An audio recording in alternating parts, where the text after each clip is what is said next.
সালামু আলাইকুম রহমতুল্লাহ। সনটা তখন 1988 শেষের দিকে, নভেম্বর অথবা ডিসেম্বরে।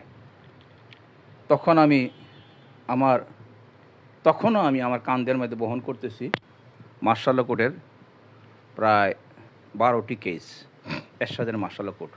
যেহেতু আমার বলছি যে আমার ভগ্নিপতি ছিল এসএবারিয়াটি উপপ্রধানমন্ত্রী বিএনপির। যাই হোক, তার সাথে আমার লিঙ্ক ছিল না, তার উপকর্মের সাথে আমার কোনো লিঙ্ক ছিল না। আমার মামলাগুলি ছিল MLO 16। তো সেই সুবাদে আমি খুব খারাপ অবস্থায় ছিলাম তখন। আমাকে আমার ছোট মেয়েটা তখন আমার বিয়ে করছি হয়তো 6-7 বছর 8 বছর হয়েছে। আমার বয়স তখন মাত্র 29 বা 28।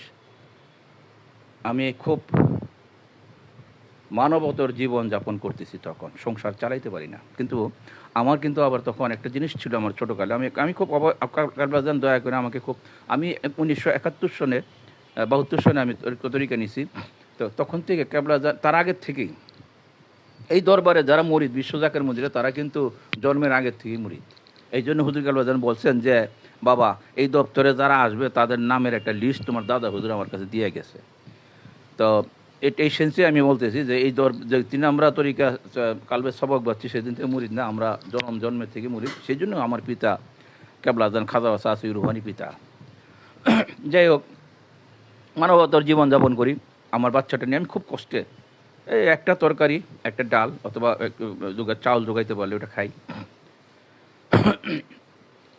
এমন অবস্থা আমার ছিল না, কারণ আমার বিয়েটা করার পরে আমার আমার আব্বা আমার বয়ে আমি নিজে বিয়ে করছি। আমার ওয়াইফের বয়স ছিল আমার চেয়ে প্রায় 1 যুগ বড়। তো সেই জন্য আমি আর বাড়িতে ব্যাক করি না, ভয়েই ব্যাক করি না, এটা আল্লাহ পাকের ইচ্ছা। যাই হোক, তখন আমি খুব কষ্ট করে জীবনযাপন করতেছি। কিন্তু একটা জিনিস ছিল, আমার মানুষজনই কেন আমার কাছে না তদবির করার জন্য দিত, কিছু কাজ দিত। যেমন তোমার করেন যে উত্তর পূর্ব গোরানের তখন আলী আহমদ স্কুল থেকে মনে করেন ওইটা ছিল গ্রাম। আমি 88-এর কথা বলতে, 1988। ওইখানে আমার জাকের ভাই ছিল, মমিন ভাই। তিনি বললো, ভাই আমার একটা কাজ করে দেন, আমার 6টা তারের খাম্বা স্যাংশন করে তারটা টানাই দেন, আপনার আমি 6,000 টাকা দেবো। এমনি বললো আর কি। তো আমি ভাবলাম যে তো আমার যোগ চোখ নাই। আমি খুব সংক্ষেপে বলতেছি, আসল কথা আমি পরে আসতেছি। একটা কথা বলবো ইচ্ছা করছি, সে হুজুর কাবলাজানের একটা অলৌকিক ঘটনা। তার আগে কথাটা বলে নিই। তখন উনি আমার কিছু কাগজপত্র দিল, দরখাস্ত দিয়ে একটা কিছু মানুষের সই দিল। তখন আমি গেলাম, তখন ঢাকা বিদ্যুৎ সরবরাহ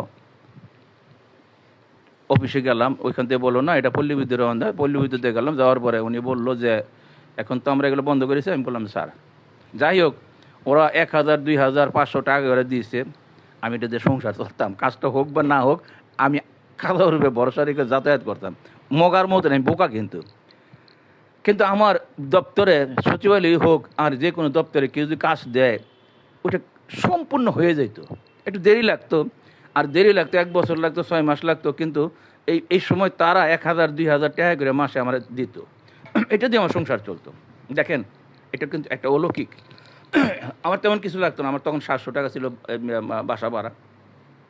আর তখন কিন্তু ছিল স্বর্ণের ছিল, স্বর্ণ ছিল 4,500 টাকা করে বড়ি, আমার মনে আছে। ডলার ছিল 22 টাকা করে, আমি সেই সময়ের কথা বলতেছি। তো চাউল কত করে ছিল আমার মনে নেই, হয়তো 12 টাকা বা 8 টাকা করে ছিল। যাই হোক, তখন আমি এইভাবে আমার হুজুর কাবলাজান সংসারটা চালাইতেছে। কিন্তু সেই সময় আমি ছিলাম বেকার, সম্পূর্ণ বেকার। তা আমার এলাকার হাদি মরহুম ফারুক ভাই আমাকে বলতো যে বাড়ি ভাই, আপনি তো সম্ভ্রান্ত বংশের লোক, আপনি শিক্ষিত বটে, আপনি কি জানেন, একটা জাকিরে যখন নাকি বেকার করে, পীর বেকার করে রাখে, তখন তাকে বেকারই করা হয় পীরের খেদমত করার জন্য। পীর কেবলাজান নিজে বলছেন। আমি কথাটা তখন বিশ্বাস করলাম যে হয়তো আমাকে বেকার রাখছে হুজুর কেবলা কিছু খেদমত করার জন্য। তখন ওনাকে বললাম, আমরা কী করব? আপনি মাসিক 5টার দায়িত্ব নেন। আর এই যে জলসাগরটা আছে, জলসাগরটার মধ্যে সন্ধ্যাবেলা যাকারা নামাজ পড়তে আসে, মাগরিবের নামাজ, ওটার দায়িত্ব নেন। এটা পরিষ্কার পরিচ্ছন্নতা, অন্য অন্য জিনিস যেটা আছে, এটার দায়িত্ব নেন। মাসিক জলসাটার দায়িত্বটা নেন। আর মাসিক বাসটা যেত, আমি তাই করলাম। আমি এটা করতেছি এইভাবে চলছে 1 বছর। মাসিক বাসের ক্যাপ্টেন আমি। এই এলাকাতে বাস যেত, আগে অ্যাডভান্স টিকিট বিক্রি করতাম। এটা বাসা বোমাদার টেক সবাই আমাকে চিনে। এটা 88-এর কথা বলতেছি। তো একটা ঘটনা হলো কি, সেই ঘটনাটা বাৎসরিক জলসা, সার্বিক তত্ত্বাবধানে ফারুক ভাই নিজে, কিন্তু আমাকে দায়িত্ব দিল কি সাউন্ড সিস্টেমটা, মাইক অ্যারেঞ্জ করা আর পানি ওয়াসার থেকে। যেহেতু আমি অ্যাপ্লিকেশনে লয়ে গেলে এটা কাজ হয়, আমার একটা ফেস ভ্যালু ছিল, চেহারার মধ্যে একটা আল্লাহ পাক এমন একটা জিনিস দিয়েছে, কার কাছে কিছু সামনে গেলে তারা কোনো বার্গেনিং করতে পারে না, এখনও পারে না ইনশাল্লাহ। তারা আমার চেহারাটার দিকে তাকায় কেন জানে, আমাকে একটু সদয় করে, তারা একটু করুণার চোখেই দেখে বলবো। তো আমাকে ওই যে ওয়াসার থেকে পানি আই না, মাঠের মধ্যে ছিটাইতে হবে, আর ড্রামগুলি ভরতে হবে খাবার পানি, ওজোর পানি। আর হইল গিয়ে মাইকের দায়িত্ব দিলে, মাইক কোথায় ফিট করবে, মাইকের তত্ত্বাবধান, কারণ তখন মাইক লাগতো প্রায় 40টা মাইক লাগতো, 35-40টা মাইক লাগতো ইত্যাদি। তো আমি একটা মাইক করছি, একটা হর্ন 8তলার উপরে এমন একটা জায়গার দিকে, ওই ফকিরা ফুলের দিকে মুখ করে আমি ফিট করছি। উদ্দেশ্য, ওইখানে আমার একটা পেয়ারার লোক আছে, ওই ওই ওই ওই ওই ওই ব্যক্তিটা আমার জলসাতে হচ্ছে এই ওয়াজ শুনবে, তারা দরবার হিসেবে যায় না। অবশ্যই সে এটা আমি ডিসক্লোজ করবো না। তো ওইখানে যে মাইকটা দেওয়ার পরে ওই মাইকটা ওইদিকে ফিরে রাখছি, আর সমস্ত মাইক আমি প্যান্ডেলের দিকে বা অন্য দিকে নিচের দিকে ফিরেছি, কিন্তু ওইটা ছিল ওই দিকে ফিরানো। জলসা শেষে দেখা গেছে কি, এটা ছিল 8তলার উপরে, 5তলা পর্যন্ত বাড়ি হয়েছে, আর 6তলা 7তলা 8তলা এই বাড়িওয়ালায় শুধু ছাদ পিটায় রাখছে, আর চতুর্দিকে ফ্ল্যাটের কমপ্লিট করে না। আমি ওইটার উপরে গিয়ে পানির ট্যাঙ্কের কাছে গিয়ে আমি আমার কর্মী দিয়ে বাইন্দা ওখানে দিয়েছি মাইকটা। কিন্তু জলসা শেষে দেখা গেছি সবগুলি ইউনিট পাওয়া গেছে, হরণও পাওয়া গেছে, কিন্তু ওইখানকার ইউনিটটা চড়ে নিয়ে গেছে। আওয়াজ কোম্পানি, ইন্ডিয়ান কোম্পানি, আওয়াজ কোম্পানি, খুব দামি। তখনকার এটার দাম ছিল 350 টাকা। 350 টাকা, বর্তমান যুগের এটার দাম হলো 35,000 টাকা। মনে রাখবেন তখনকার সোনার, এই জন্য সোনার রেট আর ডলারের রেটটা আমি আপনাদের কাছে বলছি। তো এটা নেওয়ার পরে এখন ফারুক ভাই বলতেছে, এখন তো তাহের মাইকের এটা, তাহের বাইরে তো সব জমা দিতে হবে। উনি মাইক বাড়াই নেয় 150 টাকা না 200 টাকা, 1000 টাকা নেয়, কত জানি নেয় তখন। আর এটার মাইকটা নষ্ট হলে তো ওনার একটু অসুবিধা হয়ে পারিবে, এটা তো আমাদের ভর্তুকি দিব, কিন্তু ভর্তুকি আমাদের কাছে পয়সা নাই। তো আমি বললাম কি ওইটা আপনারই দিতে হবে ভর্তুকি। আমি কি ফারুক ভাই দেখেন, আমার কাছে কোনো পয়সা না, আমি 100 টাকা জোগাড় করতে পারি, আমি কোত্থেকে দেবো। আমি তখন খুব, আমার উপরে এমন একটা চাপ পড়লো এই 350 টাকা ফেরত দেওয়ার জন্য, কিন্তু আমার কাছে সেই পয়সা নেই। বিশ্বাস করেন, আমি তখন চোখে মুখে রীতিমতো অন্ধকারই দেখলাম। তখন ফারুক ভাই আমাকে বললো যে আপনি একটা কাজ করেন, চলেন হুজুর কেবলার কাছে যাই। হুজুর কেবলার কাছে গিয়া, যেহেতু এটা মাইকের দায়িত্ব, এটা কেবলাদানের কাছে বলার পর হুজুর কেবলা যদি তাহের মাইকে বইলা দেয় বা করে, তাহলে হয়তো একটা সংশোধন। উনি কেন জানি এটা পেঁচাই নিয়ে আমার হুজুর কেবলার সামনে নিয়ে প্লেস করলো।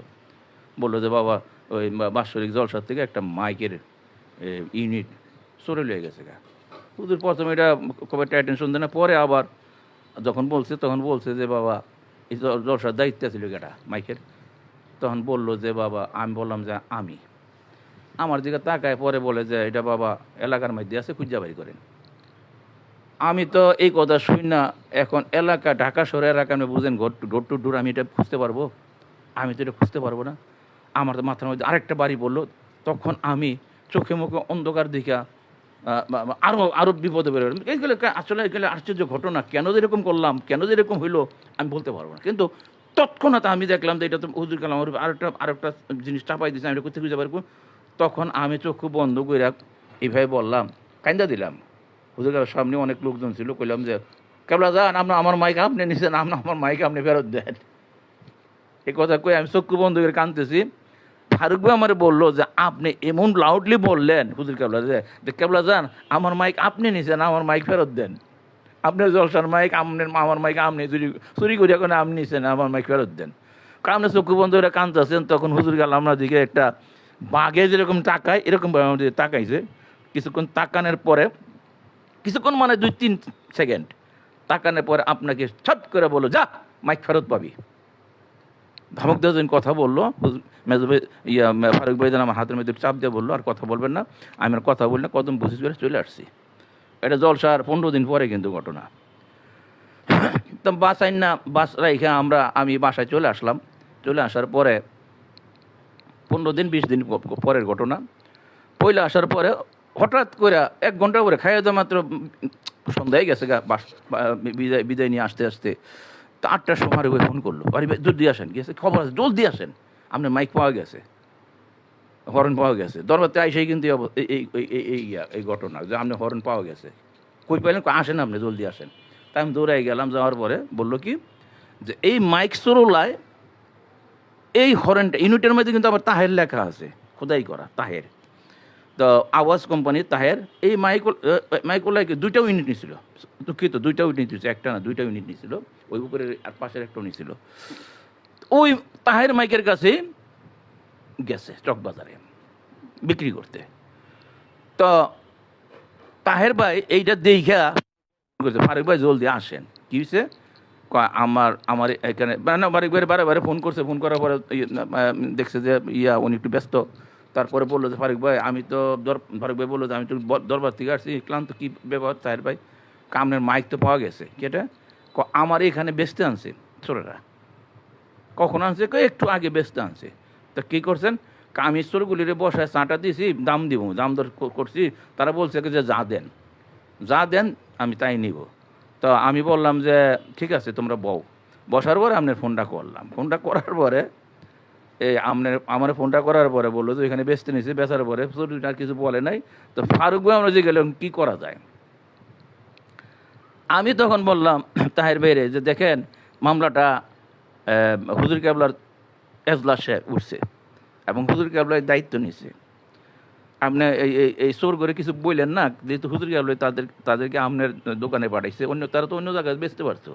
আজকে 15-20 দিন হয়ে গেছে, জলসা হয়েছে, এর মাঝে তারা এটা শেষ করে দিতে পারতো, তাও করে নাই। তো এটা হুজুর কেবলাই তাদেরকে ধাক্কায় আপনার কাছে নিচ্ছে। তো এখন তাদেরকে যদি কিছু বলেন তাহলে এটা আমার কাছে খারাপ লাগে। আপনি একটা কাজ করেন, তাদেরকে বুঝায় বলেন যে মাইকটা তো আমার, এই দেখো পিছনে তাহের লেখা, এটা চুরি হয়েছে। তো বাবা তোমরা 100 টাকা নাও, এদেরকে 100 টাকা দিয়ে বিদায় করে দেন। আমি এই কথাই বললাম। পরে যাই হোক, যেহেতু আমি 100 টাকার বেশি দিতে পারবো না, আমার সাব্যস্তটা হলো 100 টাকা দিয়ে দাও। তখন তাহের ভাই 2 জনে 200 টাকা দিয়েছিল, দিয়ে বলছিল যে বাবা এটা চুরি হয়েছে। তখন ছেলেরা ভয় পেয়ে গেছিল। ভয় করছে, ভয়ের কোনো কারণ নাই, যাও গা তোমরা, আর আমরা তরিকতের লোক, আমরা পীরের মুরিদ, আমরা কোনো ক্ষতি করবো না, বাবা যাও। পরে ছেলেরাও ওই টাকা 200 একদম দৌড়।